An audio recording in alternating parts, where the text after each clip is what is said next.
Sa mga nag-upo sa inyong mga kasing-kasing, now you may hold your peace. It was so kind, it was so Christ-like introduction, Pastor Bong.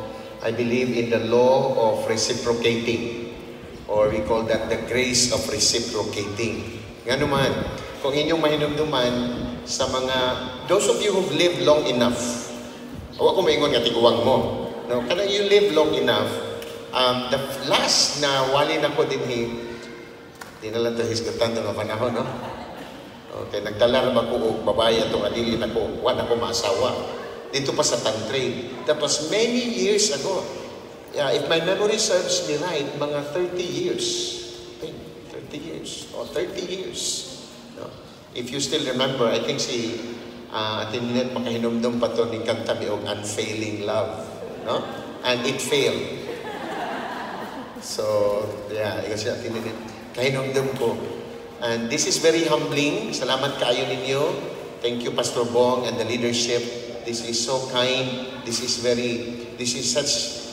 not a right but a privilege for me to be with you. And salamat kaayo because I always invite Pastor Bong sa church. And finally, when nag-iingon pa nga, natingong. No? Natingong. O dako ka na kong kalipay nga kauban ninyo karon. Of course, as Pastor Bong was sharing his experience, I was caught unguarded. Tawag kaya ko kay bawon to. Sibing uban, kung wajud siya musultin ako anto. No? Naroon kay bawon ako, it reminds me, as he was sharing his testimony, it reminds me of the grace of God. Grace makes everyone equal. Naghisgot si Mayor Jane og sementeryo. Cemetery makes everyone equal. Lamig man imong lubong, lamig man imong pantiyon, pero way kalainan sa sod. Okay? As well as the grace of God makes everyone equal. So sa nahitabo ni Pastor Bong, that could also happen to me, maybe in a different dimension, because we live in a fallen world. But I was one of those few who really believe that God restores our soul. That's what he said in the book of Psalm. David said, He restores my soul. And you should praise God because He restored your pastor. Praise God. O dalaygon ng Ginoo, it's such an honor. I believe it would make an impact to eternity. Wala dyan ko magunahon na itong pag-ingon niya. Of course, daghan mga nagsulti nga, mauna. But no, grace makes everyone equal. In fact, the very reason why you are celebrating your 20th is not because of how good you are, but of how gracious God is. The psalmist said, nothing good dwells in me. That all the good that we have is from the Lord. And every sin that we have is from us. That's why we call it grace, because it is for the undeserving. So mga kaigsuunan, ang 28 katuig is not about how special you are, but how gracious God is. And that's the beauty of grace, that even God does not need us, He saved us. Muna ang grasya sa Ginoo, muna ang maayong balita, nga bisang wata kinahanglanan sa Ginoo, giluwas ta niya. Charles Spurgeon, he said, every minute, every single minute spent between heaven and hell is a minute of grace. Did you get that one? Ang matag minuto nga atong gikinabuhi aning kalibutan na between sa yuta ug sa langit is a minute of grace. A man named Leonard Ravenhill, he said, it's just so strange that God gives us breath, knowing that we blaspheme Him every day. Kay bulungan kayo nga ang Ginoo nagpadayong hatag na itong ginhawa nga kara-adlaw, wag yung simpiat. Sige tagkasa sa Ginoo. Pero salamat nga gitagaan gihapon taniya o ginhawa. This morning, it is my joy to share to you the exposition of your theme, our theme, perfected by Christ's sacrifice, growing deeper in His strength and in His holiness. The scripture text is taken from Hebrews chapter 10, verse 14. And all together, let us read all together the verse. Read together. Please read. Let's move. Oh, yes. For once He has made perfect forever those who are being made holy. Pag-ampo ta. Kanimo among langit ng Amahan, nagapasalamat kami sa imong matahong balaan nga presensya uban kanamo. Nagapasalamat kami sa kahimuan imong gihatag nga kining panagtigom kining selebrasyon mahimong posible. You are the center of our joy more than anything and anyone else, O God. Our hearts and our minds and our eyes are fixed on you. Nagapangamuyo kami, O Diyos, that at this time in our worship, as we're about to hear your word, help us not only be good hearers but doers of your word. Not only be believers but followers of your word, so that we may grow thereby. Let it be that our goal is not to master the Bible, but to have the Bible master us. Father God, we thank you for the preciousness of this gift, your word, that heaven and earth may pass away, but your word will remain forever.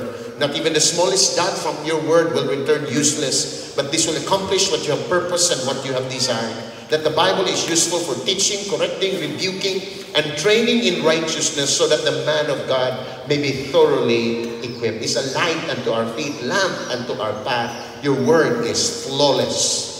And we commit ourselves to the study of your word with the help of the Holy Spirit, knowing, O God, that apart from you we can do nothing. This is our prayer in Jesus' name. Amen and amen. Martin Luther, he said, there is no justification. It means there is no justification. There is no salvation without sanctification. Walay kaluwasan na tinuod na hitabo sa katao kung wala kini mo dala o pagkahisama ni Kristo sa iyang kinabuhi. Sa ato pa, di ta maghisgot o pagkabalaan kung wata maluwas. Kaya ang pagkabalaan para sa mga niluwas. No forgiveness without renewal of life. Kaya ang gospel karon, there is salvation but no transformation. There is forgiveness but there is no repentance. Wala ang gospel karon mga panahon na. That's what we call easy believism. Mutuo lang ka, pahalag mag-unsa kasi mong kinabuhi. Ang importante, nituo ra ka ni Kristo nga mong Diyos o personal na manuluwas. Salvation is not only being saved from, it is also being saved for. Saved from sin towards the newness of life, sanctification. Being set apart to be like Jesus. No real faith, walay tinuod nga pagtuo kung dili kini bumbunga og pagsunod ngadto sa Ginoo. Are you getting what I'm saying? Masabtan ba? Walay kaluwasan, di ta maghisgot og pagkahisama ni Kristo kung wa gali ka diha ni Kristo. Di ta maghisgot og gitawag ko pagkapasayloan nga wala gali mabago atong kinabuhi. Because forgiveness is not a license to sin. It is to free us from sin. O di pa ta maghisgot o pagtuo kung walay makitang bunga sa pagsunod. Make sense? Later on, and I would like to reiterate later, and I like to say this in advance, samtang nasa kumunaw na, if there is no fruit, then there is no root. Kung walay bunga, sanctification, holiness, then walay root or salvation. That's why the Bible says you will know a tree by its fruit. A believer is not an incognito. A believer is not a 007. You will really know a Christian. Why? Kay ang tanan nga diluwas, they are set apart to be like Jesus. And to be like Jesus is evident. We just finished our series because in our church, I preach by book. So this coming February, we'll start our series from the Gospel of John. Nahumana ang 1 John. It took about 2 years kapit sa pagwali sa 1 John. O klaro kayo ang 1 John. Nga naman, if you are born of God, you know a person, how many times repeated, and you know, and we know. If you love one another, you are born of God. Anyone who does not love is not of God. Kung ang kanta sa mga bata, Beloved, let us love one another. For love is of God, and anyone who loves is born of God, and knoweth God. He who loveth not, knoweth not that God is love. Wala ta madiha sa Ginoo kay nahimog mata, pero ang tanan nga naa sa Ginoo kinabuhi gyud sa gugma. I'm not talking about perfection. I'm talking about new direction in life. There are two important principles. So there are only two, and you should be thankful that there are only two. Mga Baptist katulungan yun na, pero duhara, kaya naaman ko sa Christian Gospel, pero I think it will take for more than an hour. Okay?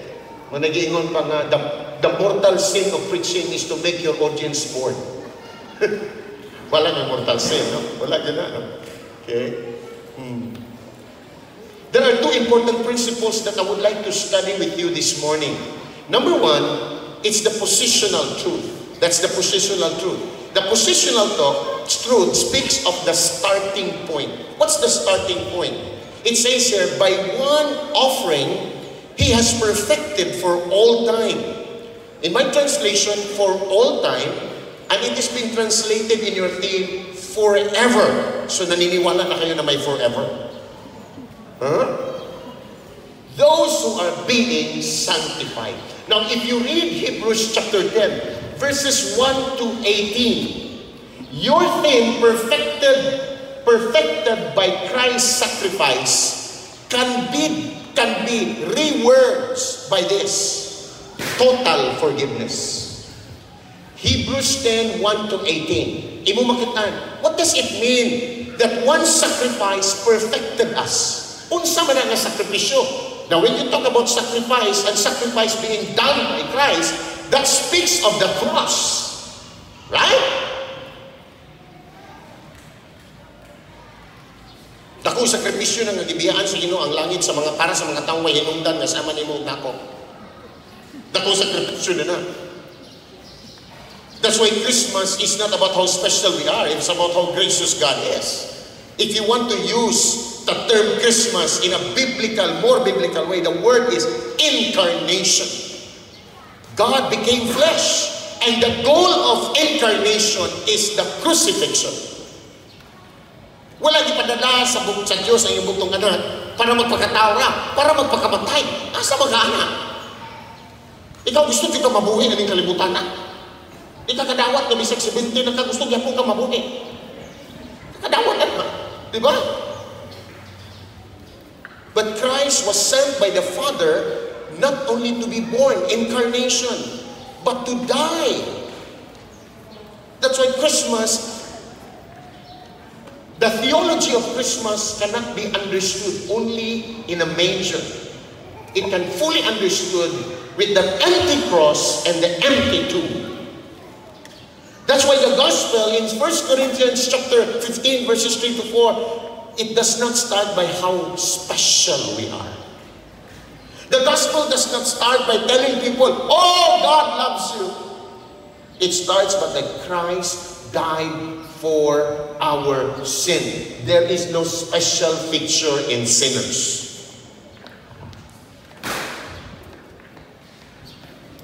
Ganun yan, di na lang mag-isgot ang doktrina. Ang importante, manangyaw ta. O sa may mong isang yaw? Nga special ta kayo sa Ginoo mo nang ipakamatyan ta? No! We are special not because we're sinners. We're special in spite of being sinners. That makes the whole difference. Pag His good dili ka special, dili tungod kay a holy God will never die and dwell as our Emmanuel with sinful people because He is holy God. But He chose to. He chose to, not because we are sinners and that we deserve His love. He chose to in spite of being sinners. Grabe ang atong entitlement sa kinabuhi. Masuko ta dita panalanginan sa Ginoo. Masuko ta dita ayuhon. Masuko ta o dita luwason. O masuko ta nga ang ayan atong impierno ra man. And you understand that grace is really for undeserving. I am, as Apostle Paul says, that Christ died for sinners, of whom I am the worst.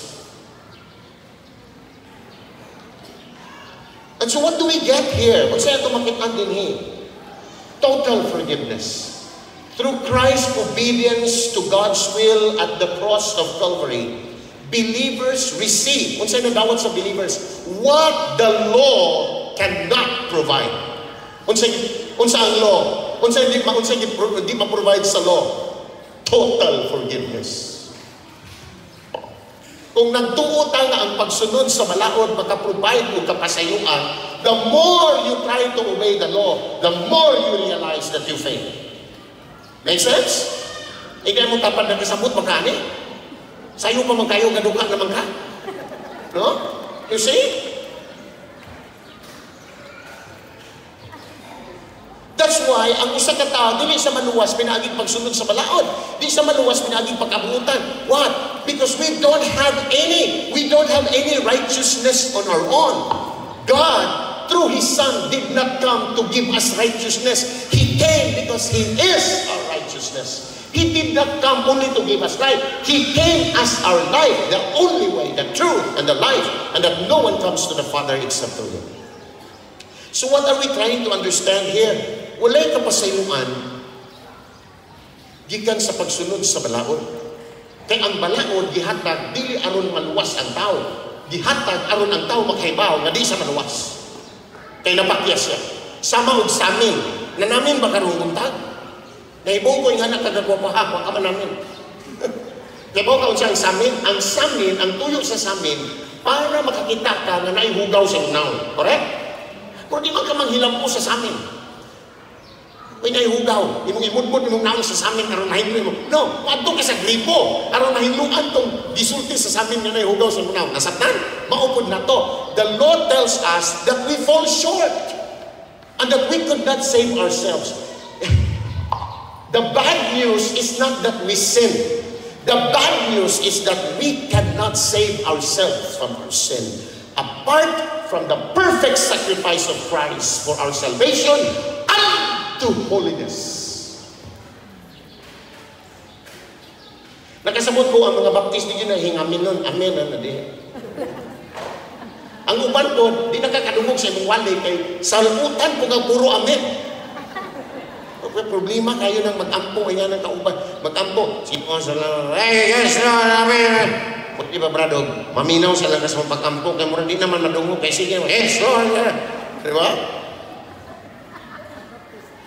Chapter 10, verse 1, it tells us the sacrifice of the law could never make perfect. One perfect. Verse 2, those sacrifices could not completely cleanse the worshippers and take away their consciousness of sin. Verse 3 of chapter 10, the sacrifices provided a yearly reminder of sin. Yearly reminder of sin. Those sacrifices could not take away sins. Verse 10, by God's will through the cross, we have been sanctified once and for all. Because we are saved once and for all. So kung nagtuo ka nga mawa imong kaluwasan, maybe because you are still earning it.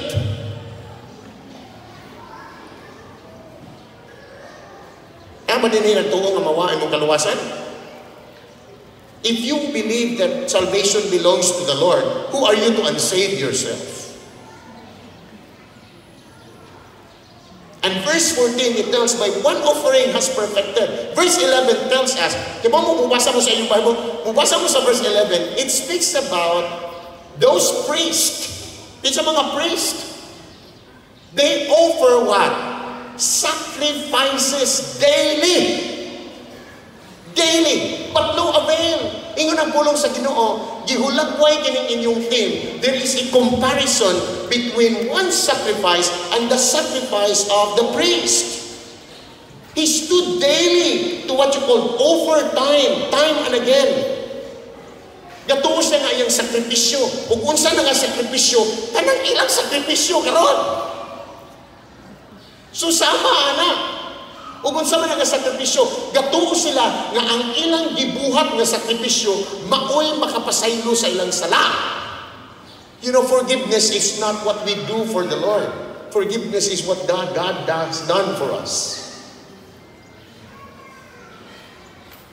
Kaya ba ka kinakapuyan dyan ni kayo? It's not such futile thing. Doing the same thing and expect a different result. Kasuway mo na? Kasuway na ka, sige kagbuhat sa maong butang, nag-expect ka, abay kung kasige kag drugs, o nag-expect ka nga mo, gwapo ka, abay buang na dyan kayo ka. Di ka mag-expect. Doing the same thing and expect a different result, it's futility. Nga naman. Because it tells us in verse 12 and verse 14 that the only sacrifice can completely cleanse us from our sin once and for all time, forever, is the sacrifice of Christ on the cross. That's why it tells us that after Christ gave the sacrifice on the cross, you know what it tells us? He sat down at the right hand of the Father. Kaya ba mo siya ipasabot na he sat down at the right hand? Dili yun na literal nga right. The word right means a place of authority. He sat down at the right. Ganong nilingkod naman si Christ. Umana sa sakripisyo. Pareha na ho, humagwali. Ang amamang sinusuray ko, di ko lingkod, yung kanahuma naman ko. You see? My work is done. It's complete. Nahuman ako wali. Kamuha pa. Kaya gahuwat pa mo mga on. You see? Nakuha? And so it tells us that Jesus sat down at the right hand of the Father. It's because tetelestai, paid in full. There is no requirement for second payment because it is a double insult. Always remember, Jesus was not only hung on the cross, He died. When kung maghandong ka sa Lord's table, always remember the emphasis is not only that Christ sacrificed, but He sacrificed even to the point of death. That's why the gospel really emphasized that Christ died for our sin. He was buried and He rose again. So ang mga priest, basin na bakuan mong lakpot, ang mga priest, because they do it daily, di sila kalingkod.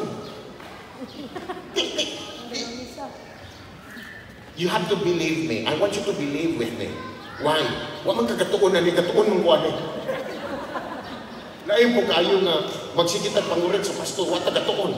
Di ba? The priest could not sit down. They'll never find rest. Ano naman? Kaya di man kaya sila mismo nga na-sacrifice, kaya mao sila na dili makaluwas.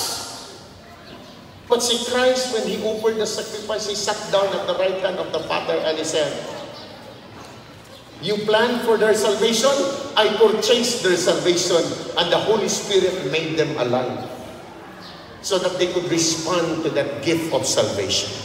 Amen? That's why we believe that the work of salvation is Trinitarian.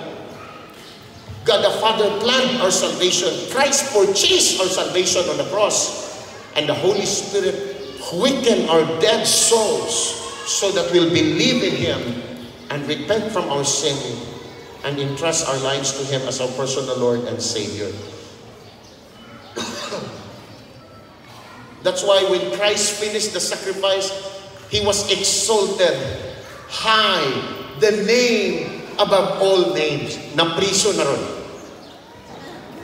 Napriso na siya. Kaya ang yung ditudlo, siya man ang the name above all names. No? It means to say that there is no repetition of His offering. That's why Jesus died once and for all. For one offering had brought out what? Perfection. Can you just imagine? Ha? Kung gareklamo ka sa iyong asawa, kay dili sa perfect, magpasalamat ka. Kay perfect pa na, dito ka minyuan na. Kay balasubas maganda ko. Diba? Once and for all, that's why the word perfect, let's move on, Pastor. The word perfect comes from the word teleo. I don't really know the pronunciation of this, but it means consummate. Dili consummation, ha? Consummate. And then reach to what? The end stage. Work through the entire process. Dili shortcut. Jesus did not drag the cross. and finish halfway. You understand? Wala giguyon sa mas gaan ba niya guyuron na ni? Ha? Lain po kayo no, maingon siya nimo. Take up your cross. Kung siya gaguyon-guyon ka. Take up your cross. And what I mean, ayay. Or he carried the cross, pero halfway, bugat man din ay. No, he finished the cross. He went through the entire process of what? Not saving himself. Because he who knew no sin was made sin for us. Kabaw ka mga igsoon, kung wadyo ka kasabot kung saan grasya o kaluwasan, kung matubang magkasabinumingon kasabinumingon, waka ka, I have done this and that, I have donated this and so on. I never miss church, I never miss Bible study. Kung ingong galitag hatag, di man po kayo nga nakadato pero gahatag yun ko. Or, the second person would say, God, why me? That's why that's the old song says, why have you chosen me? Out of millions, you died for me. The life I now live, to you I will give. Kanong pa mo nang kanta? Basi nang abanti pa mo yung one. No? Okay? So it speaks of what? Reach to final phase. It means conclusion. The root word is tell. Tell means reaching the end. It illustrated with the Pirates telescope. You know Pirates telescope? Ang kanang telescope yun ba sa pirate?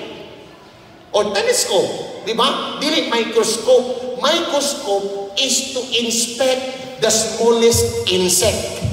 Pero kung mutanaw ka o microscope, kay imong goal makit-an ang kalsada, una sa tanang, di na nakaabot. Kay telescope man ang hayop. It means to say, ang trabaho sa Ginoo, He went through the process and He finished it. That's why He said, it is finished. That's why ang Pirates telescope does not only see things near. It reaches to what? To the end part. That's the idea of what Christ has done. It does not only speak of spiritual journey. Listen very carefully.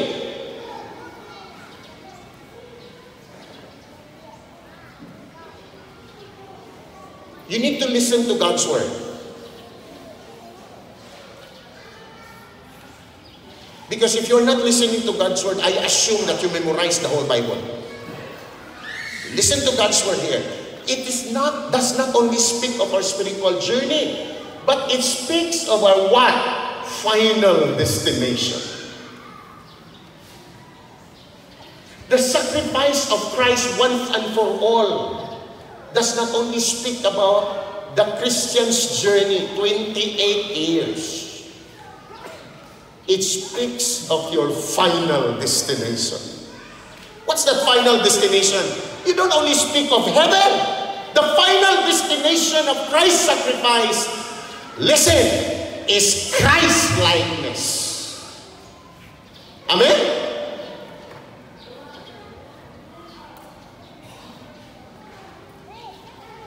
Dakong kabuang ang muingon nga, kibaw ka, I have encountered the Lord.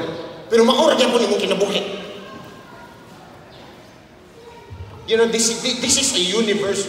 You will understand all languages in the world and all the places, tribes, and nations. There's only one thing that all the nations in the world can understand. When you do like this, that's crazy.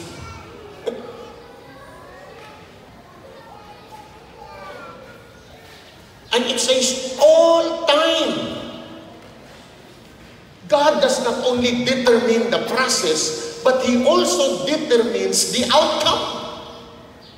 You know, when you talk about the sovereignty of God, that defines the sovereignty of God.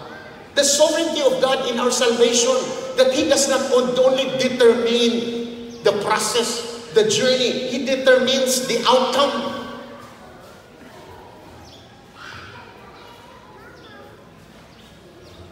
And the word forever or all time means to bear. To bear. What does it mean to bear? to bear so that the work of salvation, the work of forgiveness, the sacrifice once and for all will be non-stop. That's why we are so faithful to preach the gospel. Right? It persists. It means unbroken. Ang Ginoo dili mo undang og trabaho sa atong kinabuhi. Humana ang kaluwasan, perfect na. But the sanctifying work of God is a daily battle. Right?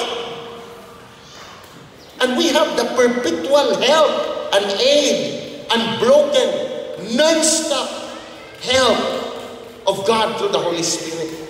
What I'm trying to say is that walay excuse ang usa ka tawo nga mo-claim og Kristohanon ka. Og mo-claim kang Kristohanon ka, but you are not becoming like Christ, then you are not a Christian. Because the work of justification is the work of God. And He's making sure that it will result to His glory. Why? Because it makes all those He saved become like Him. More and more like Him. Amen? What a glorious words! Those for whom Christ has died were perfected by His death. It does not mean nga mag-isgot ang perfect, na di na ta makasa, flawless na gano'n atong karakter. Managingon pa, there is no little sin because there is no little God to sin against. What it's trying to say here sa theme is that wala nga, ang sakripisyo sa Ginoo perfect, na di na ito makasa. It means it's perfect because it frees us from our guilt. That we are no longer called sinners, but saints. From being unrighteous, now we receive what? The title righteous. From being undeserving to deserving.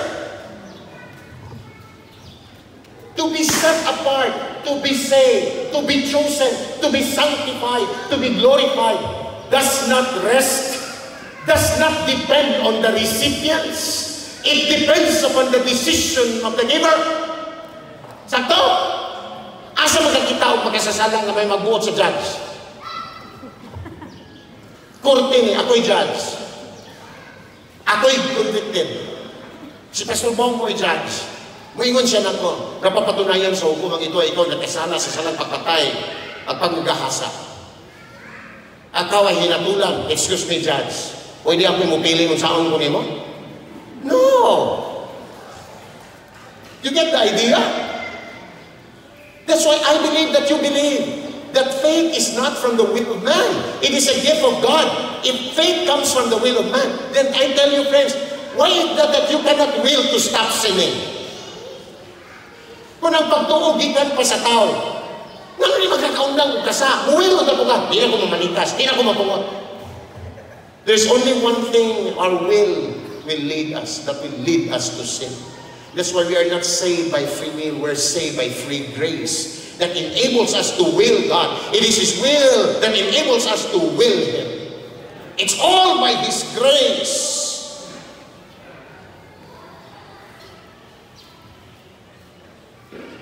What do we have as sinners? We're sinners. We're not good. We're not best. The Bible tells us we are wicked, we're evil. The Bible tells us that no one seeks God. That's the total depravity of man. Total depravity of man is not that man is sick. Man is spiritually dead. The Bible says we are filthy, we are ungodly, we are lawbreaker, we are liars, we're lost, without hope, without God, child of the devil, God's enemy, under God's wrath, condemned already, going to hell. Kanang akong ipanulti, mangutana mo, na versikulo na pasok, sakit na kaya kung tilao ko kapilon pa. O gusto ka pangayuan eh. Ihatag na ko tanan, hasta ko ang SSS number, PhilHealth number, tanan. And you know what the priest did?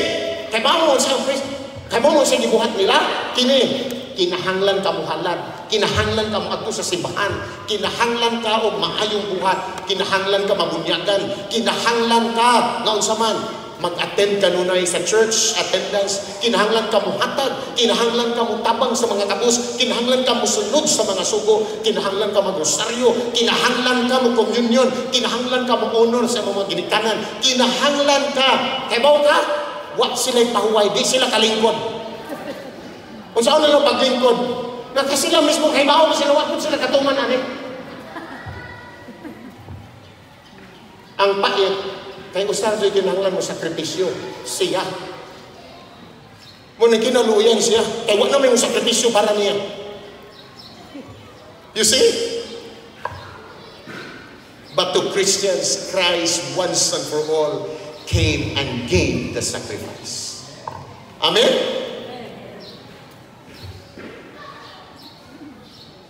Kung ako nakaligis ko sa kabata, naligsan ako bata, patay. Ang ginikanan, subo kayo na ako, ang makatawa. Umuingon ko sa ginikanan, para yun mabayran ako akong sa, ako'y mo gasto tanan. Tanan, ultimo, ug asa ilubong, kung sa'y gastuon, tanan, ako'y mo gasto tanan. No, makabayan ba ko sa usaha nila? Dili. Hindi na mabuhi ang bata, correct? The only thing na ma-absuelto ko sa akong sala, kung maingon ang ginikanan, okay ra siya, kasaylo na. That's what Jesus did.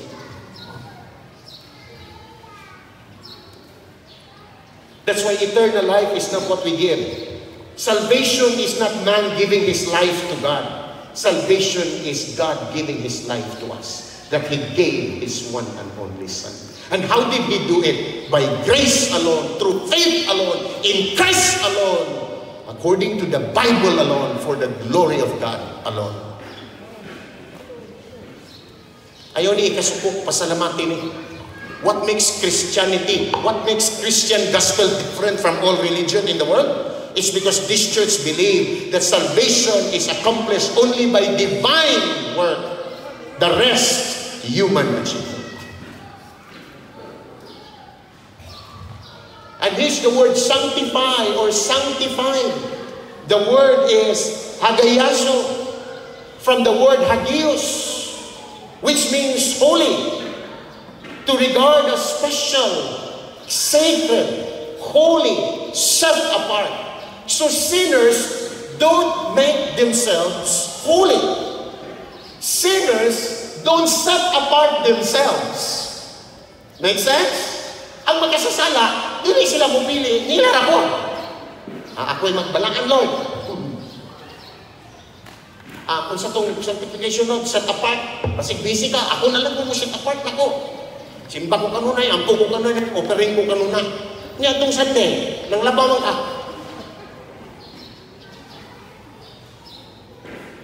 When it says set apart, it does not depend on the sinner because he's a recipient of that sacrifice, correct? It depends upon the decision of the one who sets us apart, correct? Paano maingon ta nga ang Ginoo magbubuot sa tanan?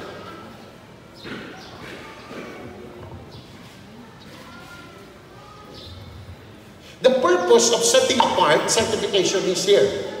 It is like what? Is to render or regard as holy because something has been made different. Christians are making difference because they are different. Why are we different? Because we have been set apart. Nasabtan? O, kinsang trabaho na? Kinsang trabaho na? Imo, may glory to you. Lamin na yung kakayo yun. Ako'y inipili sa Ginoo, nagdipindi siya, o ako basta, imo na, ako yun. Glory to you. Congratulations. You cannot say you're saved by grace and faith comes from you. What is the role of grace? So it says the preeminently what refers to the Lord transforming believers.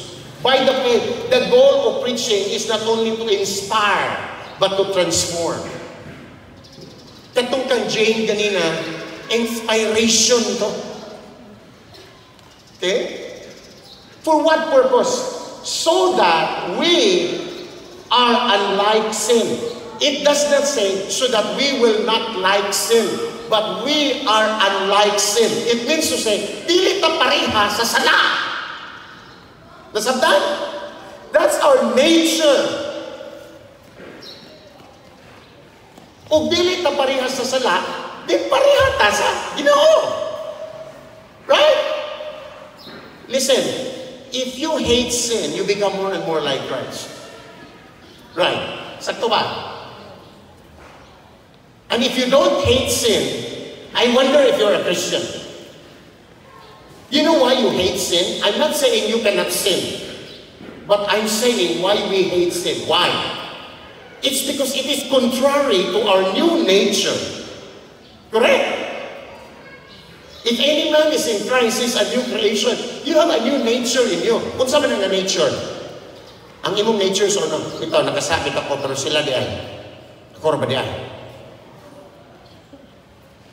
Kibaw ka makita nimo ang kalainan sa Kristohanon o di. Kung imong ikumpara ang Kristohanon o di sa baboy o karnero. Sa dihang ang baboy mahadmong sa lapo, the pig would wallow and he would say, home sweet home. Pero kung ang karnero mahadmong sa lapo, magsiging siya gila. Why? Because this is not my nature. This is not my home.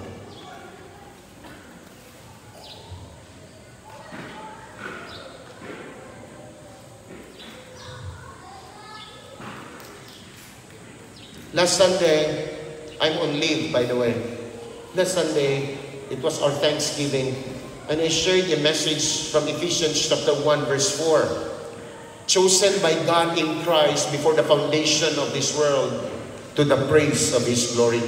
The emphasis of the message is, kung naaman tayo gustong pasalamatan sa Ginoo, kana yung ipilit ka nga maluwas.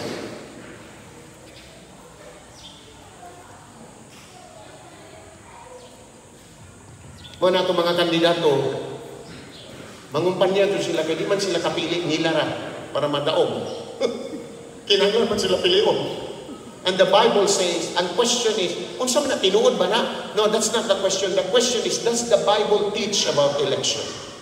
Your answer is? If your answer is no, then study the Bible. Because there are thousands of verses. One is Ephesians 1:4. It says us that what? He had chosen us before the foundation of this world.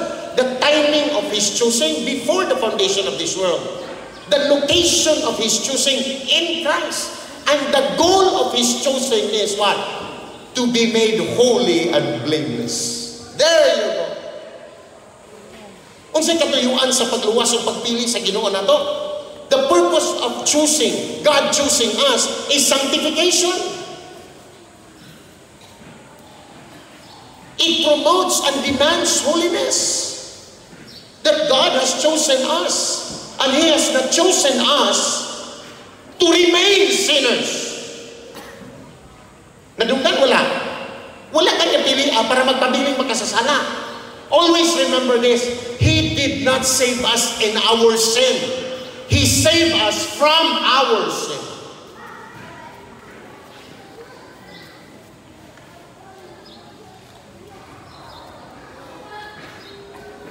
And so here's our theme. We are set apart. We are sanctified, and we are being set apart to live a holy life. The teaching of the Word of God is this. Unsay katuyuan man nga giluwas ta sa Ginoo. Friends, God did not save us because we are holy. He saved us to be holy. Can I hear an amen from you?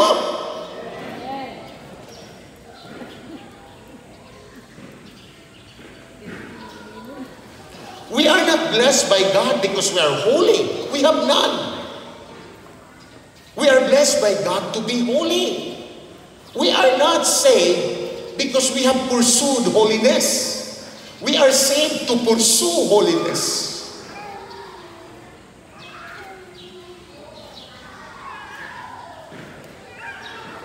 And that our theme speaks of a demand. What is the demand of our theme?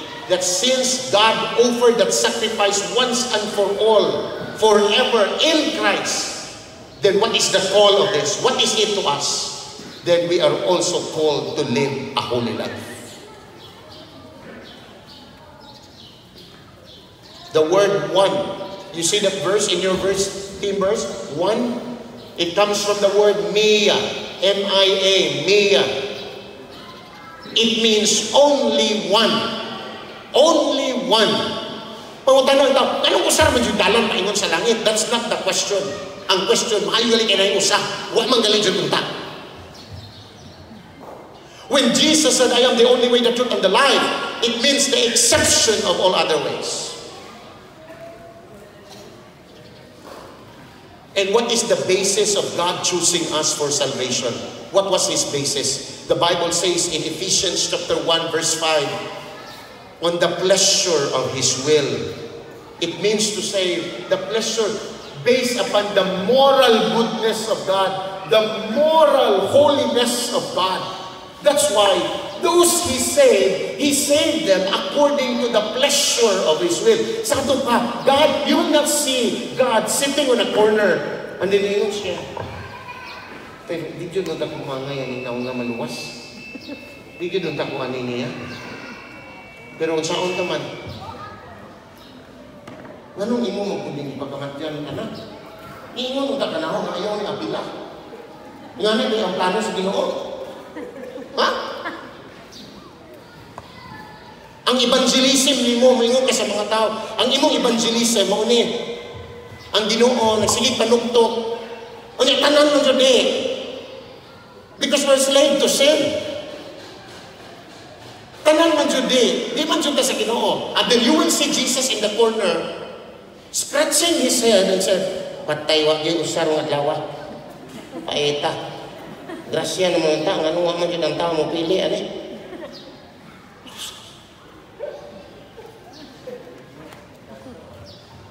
It's okay. Don't invite me again. But we need to hear the gospel. The real gospel.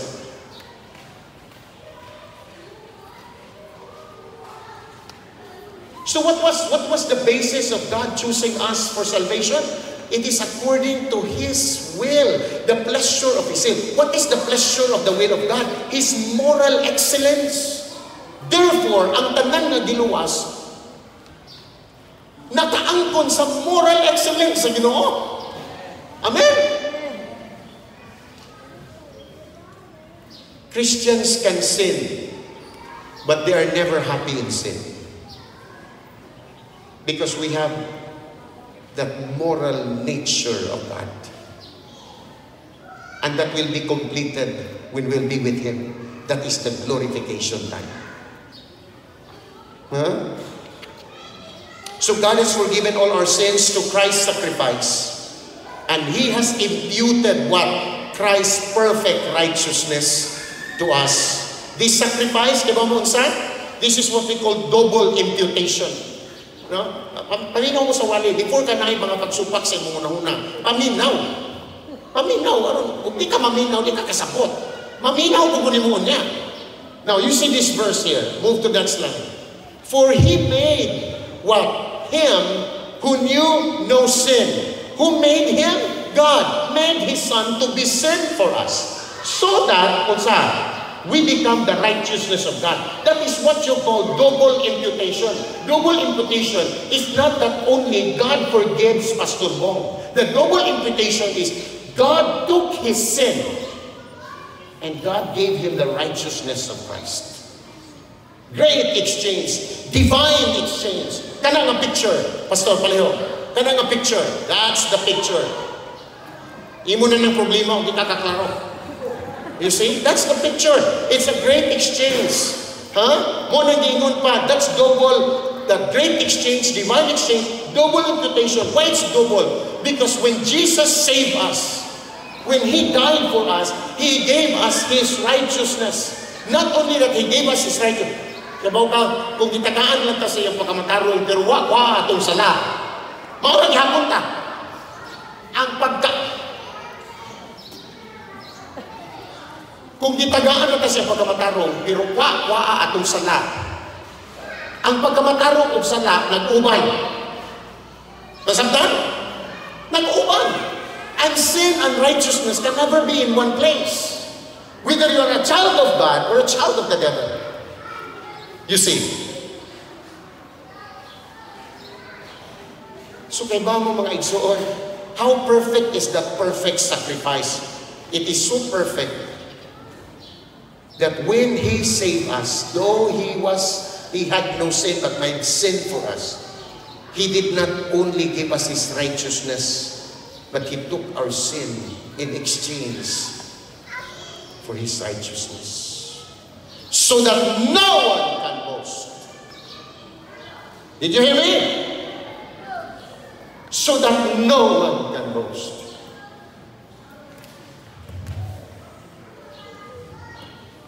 That's why when God sees Christ, kung mutanaw ang Diyos ni Kristo,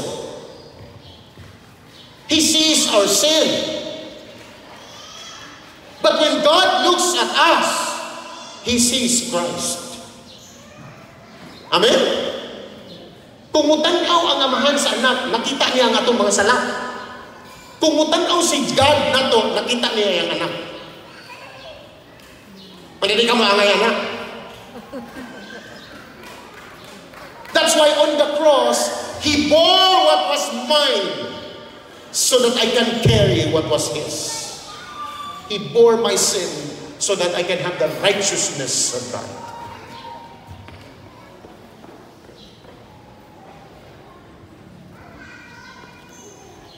Martin Luther, he said this one, Martin Luther, he said, and I'd like to read, Lord Jesus, you are my righteousness, I am your sin. You took on what was mine, you set on me what was yours. You became what you were not, that I might become what I was not. Make sense? Number 2, the last. Blessed is the preacher who preaches short messages, for he will be invited again. There is the positional truth, the starting point. The starting point is the sacrifice of Christ made for us forever is complete. Unto what? Holiness. Unto sanctification. The purpose of the complete sacrifice of Christ is for us to be set apart to become like Him. And if you notice, it's all the work of God. Amen? The second is the practical truth. There is a positional truth, and there is the practical truth. The practical truth is the continuing point. The continuing point is growing deeper in His strength and holiness. Wako'y responsibilidad, wala. Ginuuran tanan. Now, Apostle Paul said, I am crucified with Christ, nevertheless I live. Yet not I, but Christ. But we all know Paul lived his Christian life. Muni makabuang.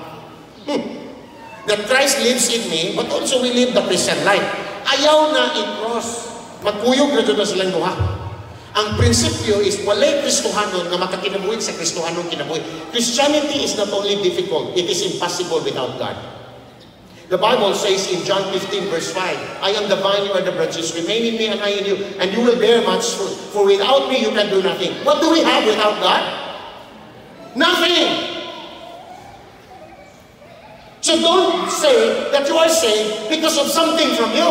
Because apart from Him, we are nothing. Bukya!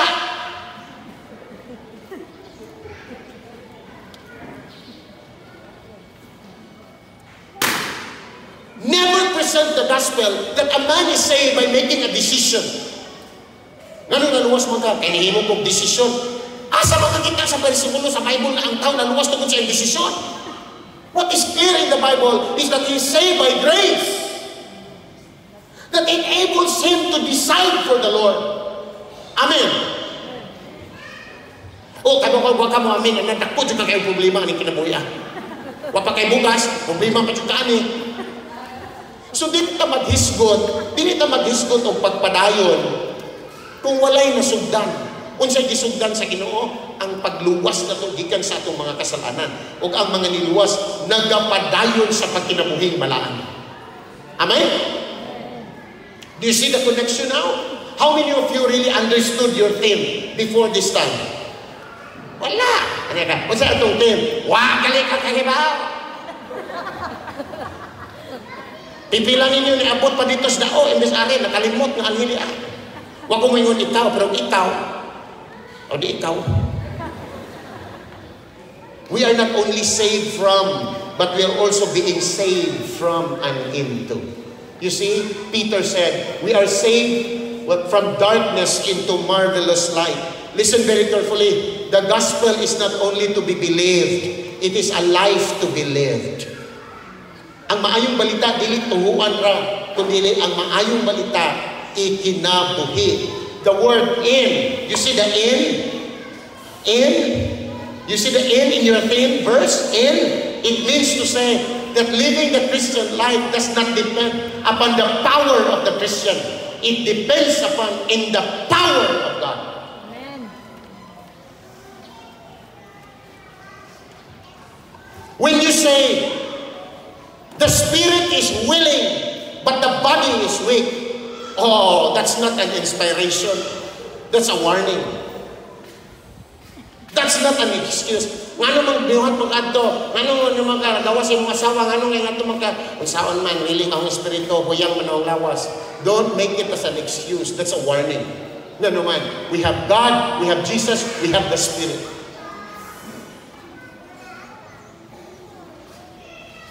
Look at here Colossians chapter 1, chapter 2. Hapit na tamo man Colossians chapter 2. It says there, as therefore you have received Christ Jesus your Lord, continue to live your lives in Him, rooted and built up in Him, and established in the faith, just as you were taught, abounding in thanksgiving. So let me just dissect this one. Una sa tanan, what's the starting point? That He saved us, that He sacrificed for our sin once and for all, so that He will bring us into what? Christ-likeness, a sanctified life, set apart to live a holy life. So where is the point of continuing? It says here, in your theme, we must grow deep. Based upon what Apostle Paul says in Colossians, rooted. It says you must be rooted. How can we be rooted in the Lord? Well, sa mga ang tanom nagkuha og nutrients sa ugat, ug ang magkalaw nga ugat magkahatag og kalig-on sa tanom o sa kahoy, maupod. Asa man ta magkuha og kalig-on sa pulong sa Ginoo? Ha? Kung magsalig lang ta og madomingo nga pagwali, kabaw ka, you are prone to apostasy. Nga naman, because you're not studying your, I tell you friends, drifting away from the Lord will not start when you don't come to church. Drifting away from the Lord, it starts with a dusty Bible. Kung karong sinanahawa, yung kakaabli sa mong Bible, you are drifting away from the Lord. Ngayon, pag ngisi-ngisi diha, take it seriously.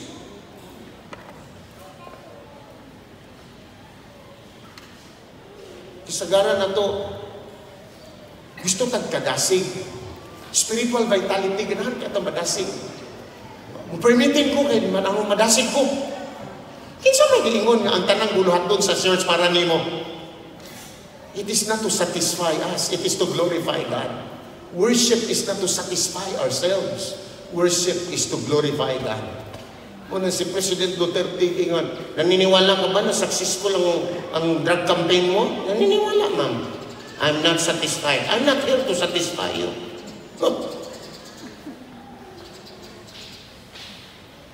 So where's the point? What's the point? Ano man ang point na ito mga igsuok? Ganahan ka. Pag abot mo sa permitting, dugay na kasugod.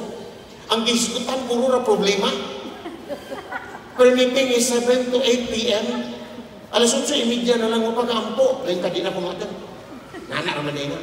Pag-attend mo sa simba, ang gusto ni mong kantahon, huwag apil sa line-up. Pag-sorti mo, huwag ka lamanuha. Anayin ako. Oy, ayun, kinadaganan nga ni. Believe me, in my 26 years na pagpamastor, kinadaganan yun ningon, huwag na mo anak sa inyong church, pastor, nga naman, huwag mang bimang laman, no? Ikaw din mo laman ni mo, ningon ka gusto, ningon. Diba? O, sige na lang, sorry, yung kayo. Eh nga naman, we're like customers looking for malls where we could dine in.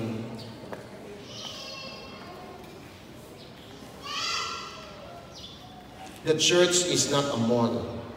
It is a called out ones. The church of God Christian gospel is where the plan of God is known and the will of God is obeyed. It is the center of God's operation here in Bohol, as well as other churches, Christian churches. So, wala ka mo church, gano'n man, may nilamano ni mo. Unya ang nagwali lugay, parehan ako. Di na ako mo church. Why? Kaya ang imong gusto, spiritual vitality ra. No, it's good to have spiritual vitality, but we need to have theological roots. If you attend prayer meeting, why do you attend prayer meeting? It's because God says in His Word. Theological roots. We could talk the whole day, pero kinanglan ko mo undang na. No? And then it's growing strong. Growing deep.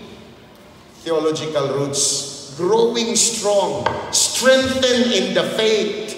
How can we be strengthened in our faith? Sound doctrine. John MacArthur said, people say, doctrine divides. Yes, it divides truth from error. The church who is not concerned of doctrine is a dead church. And listen very carefully. The church does not determine what doctrine to teach. The Bible determines what the church should teach. Amen.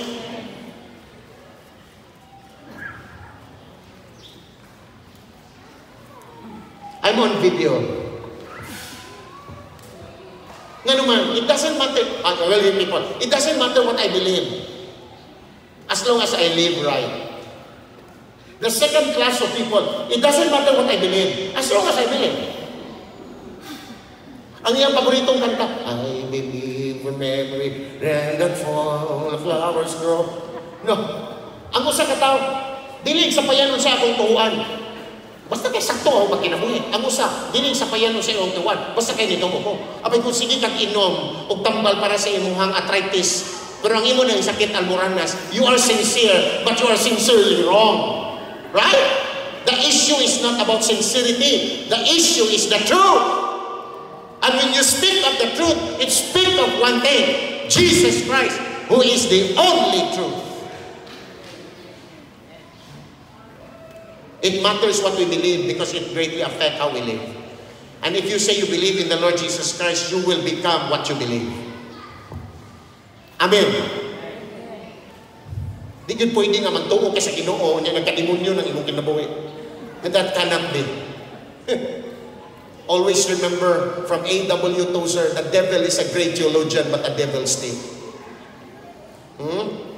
Faith always rests in the written word of God. That we are to study and obey the Bible so that our faith will not rest on the wisdom of man but on the power of God. Ignorance of the Bible is ignorance of Christ, and ignorance of Christ will lead to what? Sinful life. And then the last, grow in and out, holiness. So grow deep into the Word. Grow in the faith, strengthen in the faith. It means to say sound doctrine, not sincere. Issue is not sincerity, but the issue is the truth. And grow in holiness. Pastor, mangutan na ka, pero giset apart naman ta sa Ginoo. Naa naman ang atong pagkabalaan. Yes, it's like muscles. You know your muscles? Mag-workout ka? Anong mag-workout mo ka? Aron na kay muscles? Dili, mag-workout ka, kay naa na kay muscles. Walang mugawas.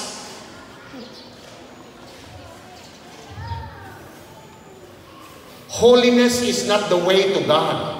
God is the way to holiness. The priests believe that what you do to God makes you holy. Holiness is not what we do for God. It's what He has done for us. Amen? Nasabtan ba? You don't provide for God. He provides for us. Just like the Magi, you know the Magi, they opened their treasures to the Lord. Gold, frankincense, and myrrh. Ganun ilaman itong gihatag sa Ginoo. Of course, they did not give that to the Lord because God needed those. Hey Lord, kinanglan ka ng gold, ipalit o gayaper. No. They gave those treasures to Jesus. They were saying in their hearts, Lord Jesus, these are treasures. These are precious treasures. But Lord Jesus, we're giving this to you because you are more precious than this. Why are you giving your life to the Lord? Because He gave His life for you first. Why are you loving God? Because He loved you first.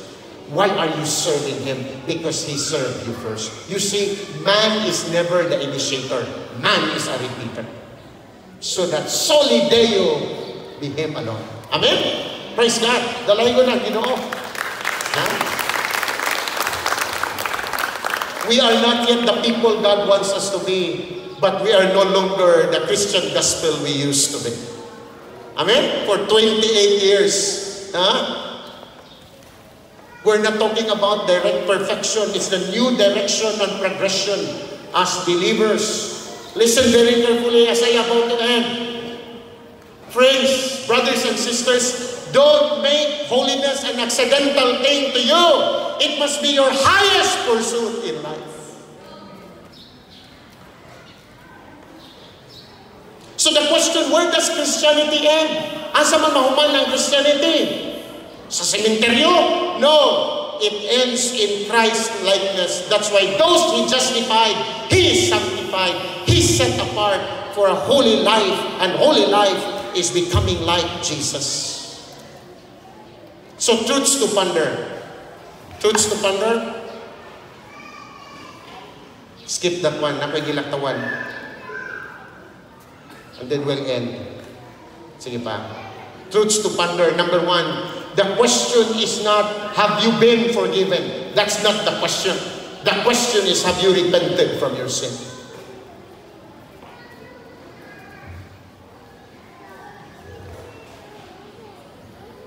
Gusto niya ka mapasaylo, pero huwag kayo pagkinulso. Next thing. The question is not, can I be completely forgiven? That's not the question. The question is, the honest question is, who promised? Alam mo, makomplito, baka ako pagpasaylo. Dili na, bad questions will lead to bad answers. Ask good questions. Pero kung matanong, alam mo, tinuod baka ng once saved, always saved? That's not the question. The question is, who promised you? Tuo gali ka aumentado. Tuo gali, di ba? Sa Ginoo pa, whoever believes shall not perish but have everlasting life. Next, have you completely forgiven others who have wronged you? Oh, parang lahi man ang topic, Pastor. Dili! Gusto ka mag-discuss sa kapasayloan sa Ginoo para ni mo, or di ka kapasaylo sa man? Forgiving someone is setting a prisoner free. And you will discover that you are the prisoner. Next, truth to ponder. If there is no fruit, holiness, then there is no root. Kung walay bunga, sanctification, then walay root, salvation, justification. Yan na rin na. Next, we are like who? What? What we serve. The gods of this world, they have eyes but cannot see, mouth cannot speak, ears cannot hear, nose cannot smell, hands cannot touch, feet cannot walk.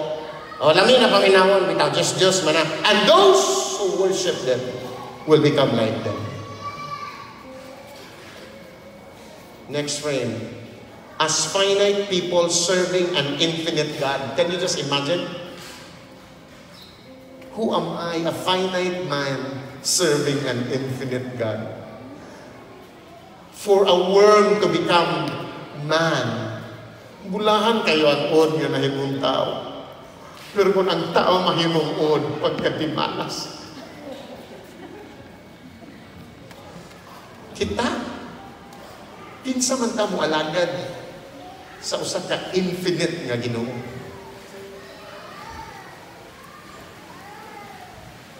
Balik bro. Balik. Balik. We are constantly what? In need of His limitless work in our limited circumstances. What I'm trying to say is we cannot live the Christian life on our own. Charles Spurgeon said, we have a great need for God and a great God for our need. Let me say that again. We have a great need for God and a great God for our need. Salvation is instantaneous. But sanctification is a long process.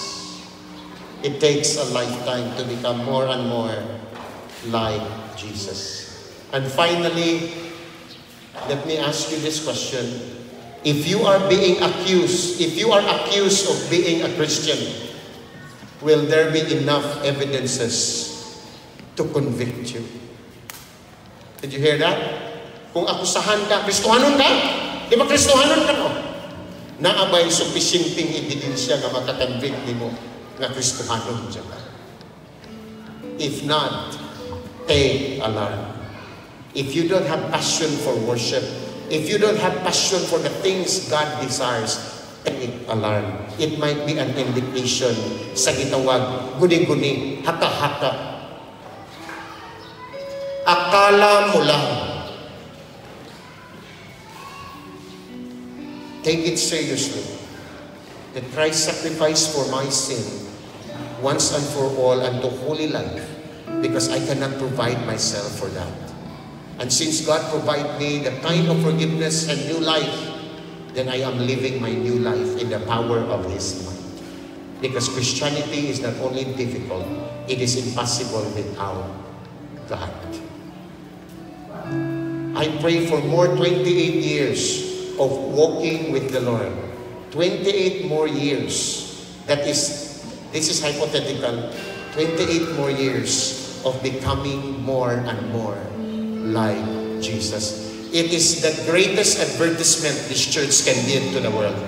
Becoming like Jesus. God bless you.